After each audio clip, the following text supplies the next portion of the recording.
வணக்கம் நண்பர்களே, நான் உங்கள் லிஹோனிஸ்ட் பெயிண்டிங் காரைக்கால் ஆண்டனி நெப்போலியன்.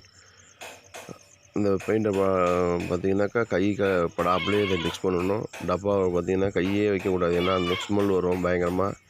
1 லிட்டருக்கு 100 ml தான் தண்ணி கலக்கணும். அதுக்கு மேலே நீங்கள் தண்ணி கலந்தீங்கன்னாக்கா பாட்டுக்கு சளியும் அந்த ஃபினிஷிங்கை நம்ம கொண்டு வர முடியாது, ஏரியாவை அந்தளவுக்கு கவர் பண்ண முடியாது.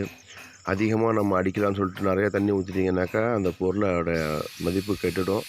அதனால் மிக 1 லிட்டருக்கு 100 mlனா 2 லிட்டர் 20 லிட்டருக்கு 2 லிட்டரு கலந்தால் தான் நீங்கள் அழகாக நேர்த்தியாக அடிக்க முடியும்.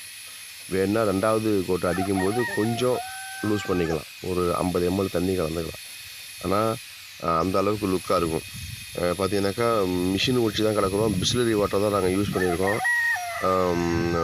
இது படாமல் செய்கிறோம் பாருங்கள். ஃபுல்லாகவே ஒரு தடவை எரேஸ் பண்ணிக்கணும். ஃபுல்லாகவே டேம்ஷீத்து பிரேமர் போடுறது தான். ஒரு பக்கம் ஃபுல்லாகவே இன்னொரு தடவை நம்ம சீட்டு வச்சு தேய்ச்சிட்டு அதுக்கப்புறம் எல்லாத்தையும் கூட்டி அள்ளிட்டு அதற்கு பிறகு தான் நம்ம பெயிண்ட்லேயே நம்ம கை வைக்கணும், பெயிண்ட் எடுத்து அடிக்கணும். பாருங்கள், கூட்டி அழகாக அள்ளுறோம் பார்த்துங்க. ஏன்னா இந்த அடிக்கும்போது லைட்டாக டஸ்ட்டு செவுத்தில் பட்டாலும் கூட ரொம்ப அதனுடைய தரம் கெட்டுடும். சுத்தமாக இருக்கணும் வேலை. எந்தளவுக்கு சுத்தம் இருக்கோ அந்தளவுக்கு நீட்னஸ் இருக்கும் வேலை. அதுக்கப்புறம் பார்த்திங்கன்னா ஒரு கோட்டு ஃபுல்லாக கம்ப்ளீட் பண்ணியாச்சு.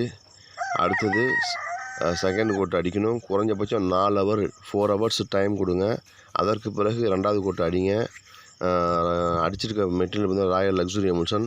எந்த அளவுக்கு அழகாக சூப்பராக இருக்குது அப்படிங்கிறத பாருங்கள். லைக் பண்ணுங்கள், ஷேர் பண்ணுங்கள், கமெண்ட் பண்ணுங்கள். நம்ம பெல் பட்டனை கிளிக் பண்ணிக்கோங்க. அப்போ தான் நம்ம போடக்கூடிய பயனுள்ள வீடியோ அடையும்.